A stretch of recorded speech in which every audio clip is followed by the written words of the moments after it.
तो चलिए इस साल के पहले बड़े स्टॉक मार्केट डेब्यू पर नजर डालते हैं, भारत कोकिंग कोल का आईपीओ।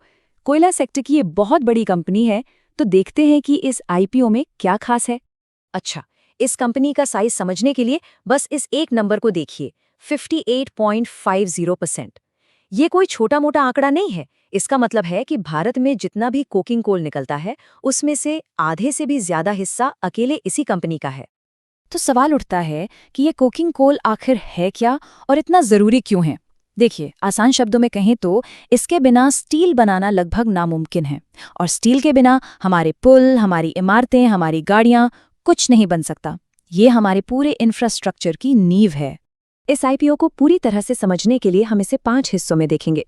पहले कंपनी को जानेंगे, फिर आईपीओ की बारीकियों को समझेंगे, बाजार का मूड कैसा है वो देखेंगे, इसकी ताकत और कमजोरियों को तौलेंगे, और आखिर में बात करेंगे कि एक निवेशक के लिए इसका क्या मतलब है। चलिए, सबसे पहले बात करते हैं इस कहानी के मेन किरदार की, यानी भारत कोकिंग कोल लिमिटेड, जिसे हम शॉर्ट में बीसीसीएल कहेंगे। देखिए, बीसीसीएल कोई नई कंपनी नहीं है। ये 1972 से काम कर रही है, और ये सरकारी कंपनी कोल इंडिया की ही एक सब्सिडियरी है। इसके पास 7,910 मिलियन टन के जबरदस्त भंडार हैं, और ये भारत के स्टील और पावर सेक्टर के लिए एक बहुत बड़ी सप्लायर है। मतलब ये सिर्फ एक कंपनी नहीं, बल्कि देश के लिए एक स्ट्रेटेजिक एसेट। तो अब जब हम कंपनी को थोड़ा बहुत जान गए हैं, तो चलिए देखते हैं कि ये इनिशियल पब्लिक ऑफरिंग यानी आईपीओ के जरिए निवेश का मौका कैसे बन रही है। अगर कोई इस आईपीओ में निवेश करने की सोच रहा है, तो ये तारीखें बहुत जरूरी हैं। 9 जनवरी से बोली लगनी शुरू होगी और 16 जनवरी को इसकी लिस्टिंग होने की उम्मीद है।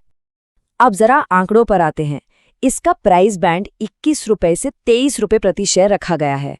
लेकिन सबसे जरूरी बात, एक रिटेल निवेशक के लिए कम से कम निवेश होगा 13,800 रुपए का, जिसमें 600 शेयर का एक लॉट मिलेगा। कंपनी इस इशू से करीब करीब 1,071 करोड़ रुपए जुटाना चाहती है। यहाँ एक बहुत बहुत जरूरी बात समझनी होगी। ये एक ऑफर फॉर सेल या ओएफएस है। इसका सीधा सा मतलब ये है कि आईपीओ से जो भी पैसा आएगा वो बीसीसीएल के खाते में नहीं जाएगा, बल्कि इसकी पेरेंट कंपनी कोल इंडिया को मिलेगा। यानी इस पैसे का इस्तेमाल बीसीसीएल के अपने विस्तार के लिए नहीं किया जाएगा।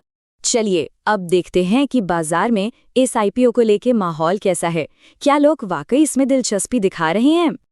अच्छा, आईपीओ खुलने से पहले ग्रे मार्केट से इसकी मांग का थोड़ा अंदाजा लगता है। ये एक तरह का अनऑफिशियल बाजार है।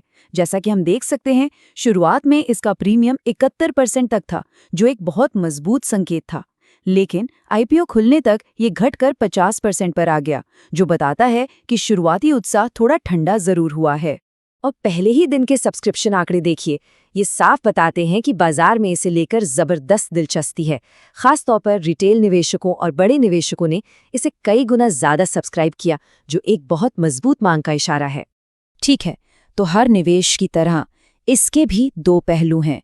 एक तरफ हैं इसकी मजबूतियां और दूसरी तरफ हैं जोखिम। चलिए दोनों को आमने सामने रखकर तौलते हैं। तो यहाँ दुविधा बिल्कुल साफ है। एक तरफ बीसीसीएल अपने सेक्टर का बादशाह है, भारत का सबसे बड़ा कोकिंग कोल प्रोड्यूसर, और पीछे खड़ी है सरकारी ताकत यानी कोल इंडिया। लेकिन सिक्के का दूसरा पहलू भी है। पूरी दुनिया रिन्यूएबल एनर्जी की तरफ भाग रही है, और ईएसजी यानी पर्यावरण से जुड़े दबाव लगातार बढ़ रहे हैं, जो कोयले के भविष्य पर ही एक बड़ा सवालिया निशान लगाते हैं। आखिर में कोई भी निवेश का फैसला नंबरों पर आकर टिकता है। तो चलिए बीसीसीएल की फाइनेंशियल हेल्थ चेक करते हैं। कंपनी की फाइनेंशियल परफॉर्मेंस में एक दिलचस्प कहानी दिख रही है। देखिए, वित्त वर्ष 2023 से 2024 के बीच मुनाफा कैसे एकदम से दोगुने से भी ज्यादा हो गया। ये एक जबरदस्त उछाल था। हालांकि उसके अगले साल यानी 2025 में मुनाफे में थोड़ी सी कमी आई, जो ध्यान देने वाली बात। अब ये कुछ टेक्निकल नंबर्स है, लेकिन ये कंपनी की सेहत के बारे में बहुत कुछ बताते हैं। मिसाल के तौर पर आरओसीई देखिए, 30% से भी ज्यादा है। आसान भाषा में कहें तो इसका मतलब है कि कंपनी अपने लगाए हुए पैसे पर बहुत बढ़िया रिटर्न कमा रही है। कुल मिलाकर ये एक कुशल और मुनाफे वाली कंपनी की तस्वीर पेश करते हैं। तो ये सब कुछ हमें एक बड़े सवाल पर लाकर खड़ा कर देता है। इसमें कोई शक नहीं कि आज बीसीसीएल भारत की इंडस्ट्री की रीढ़ की हड्डी है, एक मजबूत स्तंभ है। लेकिन जिस दुनिया में सब ग्रीन एनर्जी की तरफ भाग रहे हैं, उस दुनिया में कोयले का राजा होने की लंबी अवधि में क्या कीमत चुकानी पड़ सकती है?